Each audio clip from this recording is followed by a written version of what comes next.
christianisme fait ses premiers pas au début de notre ère, il n'a pas encore ses grandes églises.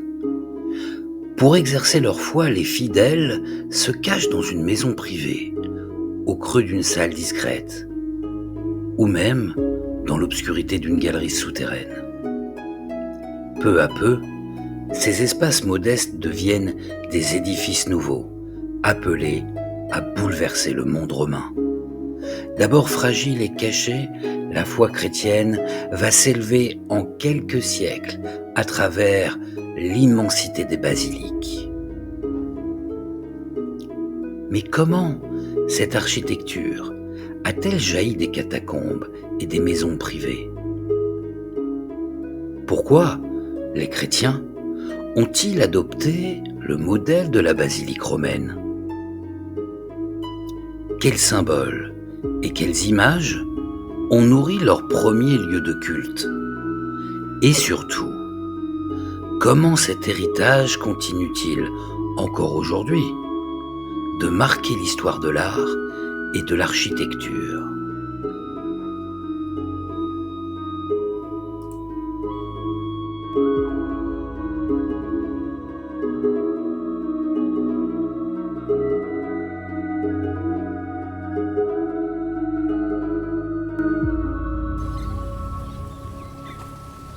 Sud-est de la Syrie, sur les bords de l'Euphrate, près de l'Irak. À Doura Europos, une ancienne ville fondée par un général Alexandre le Grand, les archéologues ont retrouvé ce qui pourrait être la toute première église du monde. Ce n'est pas une basilique, encore moins une cathédrale, non. Juste une maison, transformée en lieu de culte, probablement vers l'an 240 de notre ère. De l'extérieur, rien ne semble l'indiquer. Mais à l'intérieur, on trouve une salle pour prier et au fond, une autre pour baptiser discrètement les nouveaux convertis. À ce moment-là, le christianisme n'en est qu'à ses débuts. Les croyants ne représentent pas encore Jésus directement. Ils préfèrent utiliser des images qui semblent banales, mais qui parlent aux initiés. Dans la lunette du baptistère, un dessin représente un berger portant un mouton sur ses épaules qu'il ramène vers le troupeau. C'est la figure du bon pasteur. Jésus lui-même se représente ainsi, en bon pasteur, dans l'Évangile selon saint Jean. C'est une métaphore, il est celui qui guide, qui rassemble le troupeau, qui protège et qui donne sa vie pour ses moutons, pour ses fidèles. Juste en dessous, on peut observer une scène intrigante. Deux jeunes gens nus cueillent des fruits, des pommes, tandis qu'un serpent les observe. C'est Adam et Ève, au moment du péché originel. Si la figure du bon pasteur est issue du Nouveau Testament, celle d'Adam et Ève est racontée dans l'Ancien Testament, lue et récitée dans la religion juive. Ces images se trouvaient juste au-dessus de la cuve où les nouveaux chrétiens recevaient le baptême. Le christianisme s'inscrit donc dès sa naissance, non pas comme une rupture dans la religion monothéiste, mais comme une continuité qui ajoute un récit de plus à la Bible. Ailleurs dans l'Empire romain, on trouve aussi d'autres symboles, gravés ou peints, pour représenter discrètement le Christ. Comme un simple mot, qui paraît banal, ichthyos, qui signifie le poisson, en langue grecque. 5 lettres qui cachent une profession de foi. Iesus, Christos, Theou, Ouios, Soter. Jésus-Christ, Fils de Dieu, Sauveur. C'est un mot de passe, un code entre chrétiens, signe discret, mais compréhensible seulement par les initiés, dans un monde où il reste encore très menacé. Au fond d'habitation banale, un art nouveau vient de naître. Un art qui cache ses messages aux non-initiés, mais qui annonce déjà les grandes images du christianisme. Nous sommes au IIIe siècle, c'est le début de l'art paléo-chrétien.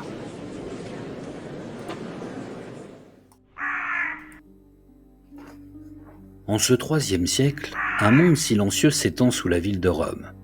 Des kilomètres de galeries creusées dans la roche volcanique, les catacombes. Les familles romaines païennes y inhument leurs morts, soit dans des loculi, de simples niches creusées dans la paroi, soit, pour les plus riches, dans des cubiculas, de petites chambres funéraires décorées de peintures murales. C'est dans ce même cadre que les premiers chrétiens de Rome vont inhumer leurs défunts en toute discrétion.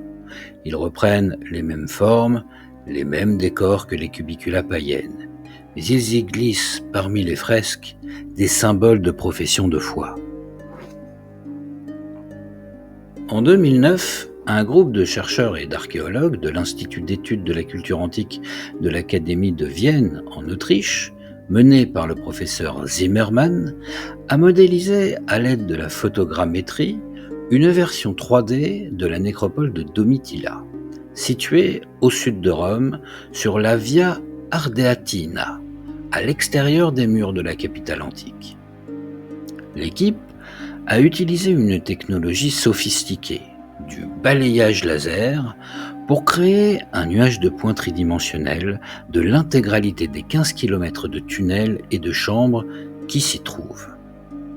Ces catacombes furent un lieu de pèlerinage chrétien populaire tout au long de la période médiévale.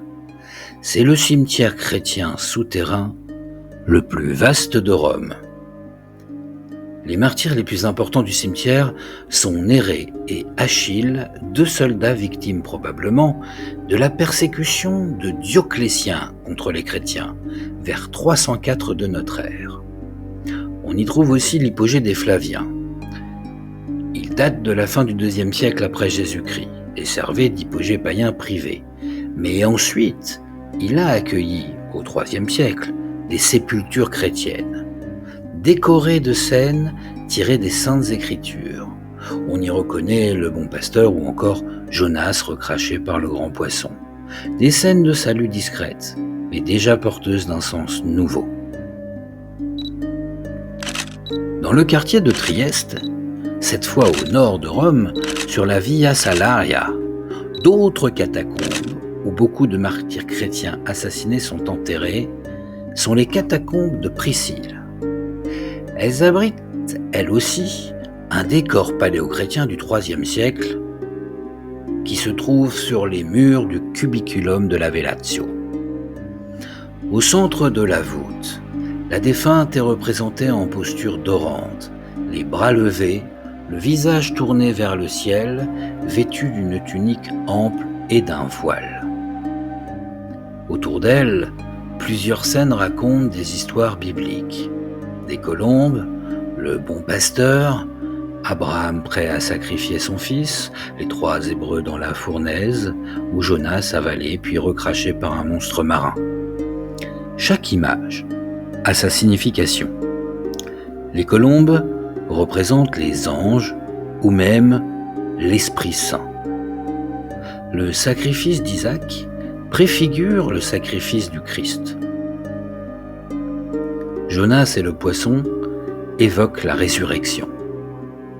Les 3 Hébreux dans la fournaise symbolisent le salut. Les scènes sont dessinées simplement, avec des traits clairs et de grands aplats de couleurs. Réduites à l'essentiel, elles livrent aux spectateurs une compréhension immédiate de leur sens. C'est là une caractéristique majeure de l'art paléo-chrétien. L'utilisation de l'Ancien Testament sert à annoncer le Nouveau, préparant le spectateur à comprendre la naissance d'un art chrétien. De la simplicité des symboles aux premières images de figures bibliques, les catacombes témoignent de la naissance d'un langage visuel chrétien, un art qui s'inspire encore du décor romain, mais qui ouvre déjà la voie à une nouvelle histoire de l'image.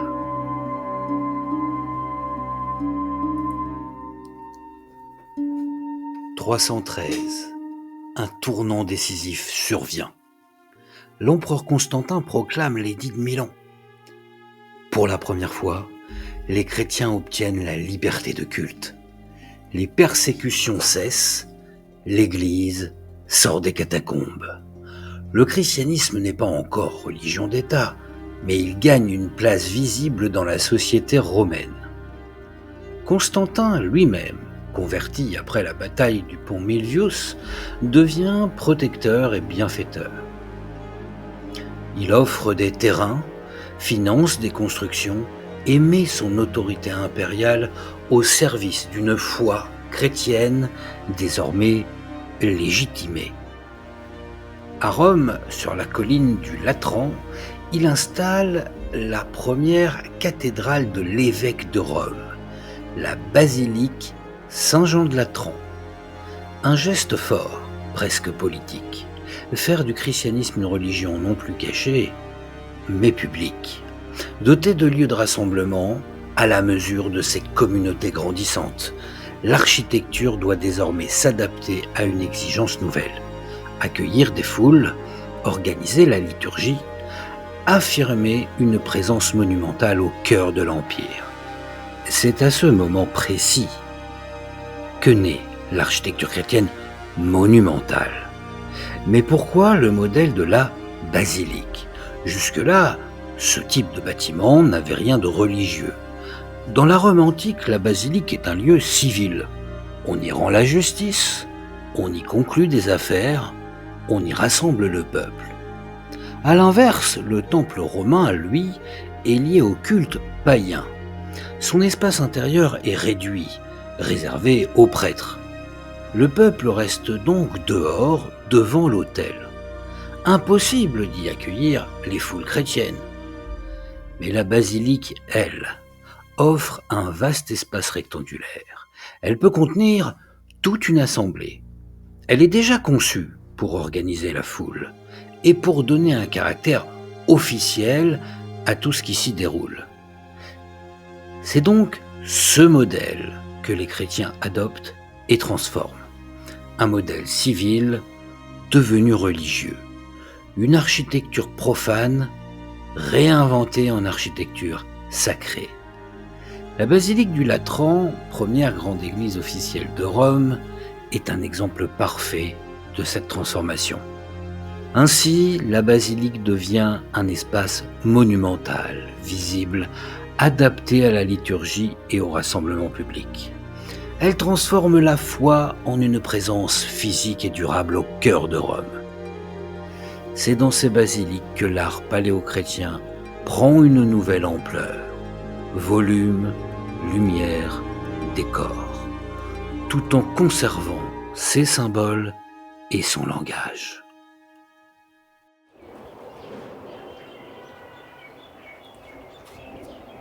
Le christianisme s'affirmant alors publiquement, ses fidèles construisirent des lieux à leur mesure. Toujours au IVe siècle, on édifie sur une colline, à l'extérieur de Rome, une autre basilique. Cette colline n'est alors pas encore urbanisée. Et dessus se trouve un hippodrome, qui peu à peu tombe en ruine, car il est abandonné. Et à côté, quelques vieilles tombes. L'une d'entre elles, modeste, mais capitale pour les chrétiens, abrite celui qui fut martyrisé dans l'hippodrome, sur ordre de Néron. C'est la tombe de l'apôtre Pierre, celui à qui Jésus a confié les clés du christianisme.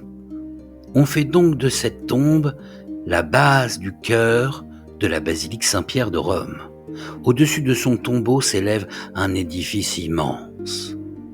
5 nefs, une abside majestueuse et un atrium ouvert sur l'extérieur. Ce plan basilical s'impose rapidement dans tout l'Empire. Mais à côté des basiliques apparaissent de nouveaux édifices, aux formes différentes. Les baptistères. De plan centré, ils sont circulaires, octogonaux ou polygonaux, et ils accueillent le rite d'initiation le baptême. Au cœur, une cuve pour l'immersion des catéchumènes. Au-dessus, une coupole figurant le ciel. Autour, des mosaïques rappelant les eaux du Jourdain, où Jésus fut baptisé par Jean-Baptiste. Les martyriums, eux, protègent les tombeaux des saints. Eux aussi, de plan centré, ils guident l'espace vers la sépulture. À Rome, le mausolée de Sainte Constance en est l'un des plus beaux exemples. Sous sa coupole, des vignes courent en motifs colorés. Pour un banquet romain, elles évoqueraient l'abondance et le vin, mais pour les chrétiens, elles signifient le Christ, la vigne véritable et l'Eucharistie. Plus au nord, à Ravenne, le mausolée de Galla Placidia donne au bon pasteur une dimension nouvelle. Il n'est plus un simple berger bucolique, mais désormais, il est représenté en roi, drapé d'or, tenant la croix comme un sceptre. Souvent, ces édifices réemploient des matériaux antiques. Des colonnes païennes arrachées au temple s'élèvent désormais dans des basiliques chrétiennes. Un geste à la fois économique et symbolique. La victoire d'un monde sur un autre.